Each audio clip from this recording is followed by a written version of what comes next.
دیکھیں اب یہ جو رسم ہے اس کو محض رسم نہ سمجھیں، یہ ایک اچھی رسم ہے کہ اگر آپ سے کوئی غلطی ہوئی ہے، آپ نے کسی کا دل دکھایا ہے تو اس سے ایکسکیوز کریں، اس کے پاس جا کر اس کو دل سے راضی کریں۔ تو ابھی ہوتا یہ ہے کہ گروپس بنے ہوئے ہوتے ہیں، ایک ہی میسیج تمام گروپس میں سینڈ کر دیا جاتا ہے، بلکہ کسی اچھے لکھے ہوئے میسیج کا انتظار کیا جا رہا ہوتا ہے کہ کوئی اچھے سے الفاظوں کا لکھا ہوا میسیج آئے تاکہ میں گروپس میں فارورڈ کروں اور سب سے معافی مانگوں۔ تو اب دیکھیں، ہو سکتا ہے کہ جب کوئی گروپس بنتا ہے اس میں 200 250 افراد ایک ایک گروپ میں ہوتے ہیں، ہو سکتا ہے کسی کی دل آزاری ہم سے ہو گئی ہو، تو یوں عمومی اعتبار سے بھی معافی مانگنا اچھی بات ہے، لیکن یہ ذہن میں رکھیں کہ گروپس میں ہونے والی باتوں میں آپ نے کسی پر طنز کیا ہے اور بیجا طنز کیا ہے، اس کو ہرٹ کیا ہے، اس کا دل توڑا ہے، یا اس کو سب کے سامنے آپ نے ذلیل کیا ہے، تو ہو سکتا ہے وہ خاموش ہو گیا ہو، لیکن خاص ایسے شخص کو گروپ میں بھی اور پرسنل، خاص اس شخص کو بھی پرسنل نمبر پر بھی آپ معافی طلب کریں، اور جو آپ نے دل دکھایا ہے اس کو اس چیز کی طرف انڈیکیٹ کریں کہ یہ جو ایک موقع تھا، فلاں دن تھا، فلاں گفتگو میں آپ کی میں نے دل آزاری کی، تو یہ انداز ہونا چاہیے۔ اب ہو یہ رہا ہے کہ فیس بک پہ اس طرح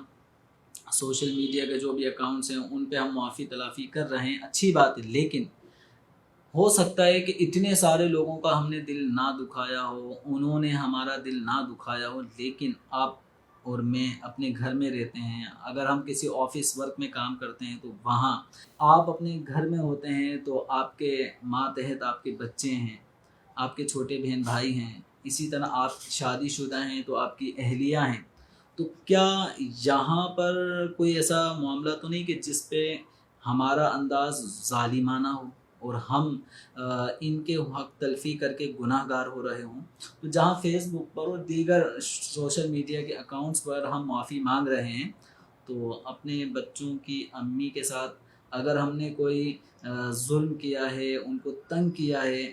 تو ادھر بھی معافی مانگنے میں کوئی ہمیں آر نہیں ہونی چاہیے۔ اب بھائی کو چاہیے کہ غور کرے کہ مجھ سے کون کون بہن، کون بھائی مجھ سے ناراض ہے۔ یہ صرف شب براءت ہی کے لیے میسیج نہیں ہے کہ معافی تلافی کی جائے، یہ ایک مسلمان کی زندگی کا یہ انداز ہونا چاہیے کہ جو اس کے ساتھ زیادتی کرے، ظلم کرے، یہ کھلے دل سے معاف کرے، اور اگر ہم سے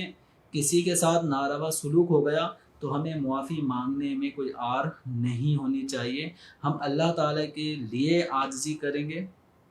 تو عاجزی کرنے سے شان بلند ہی ہوتی ہے، گھٹتی نہیں ہے، اور اگر ہم معاف کر دیں گے اللہ کی رضا کے لیے تو اس سے انشاءاللہ ہماری عزت ہی میں اضافہ ہوگا۔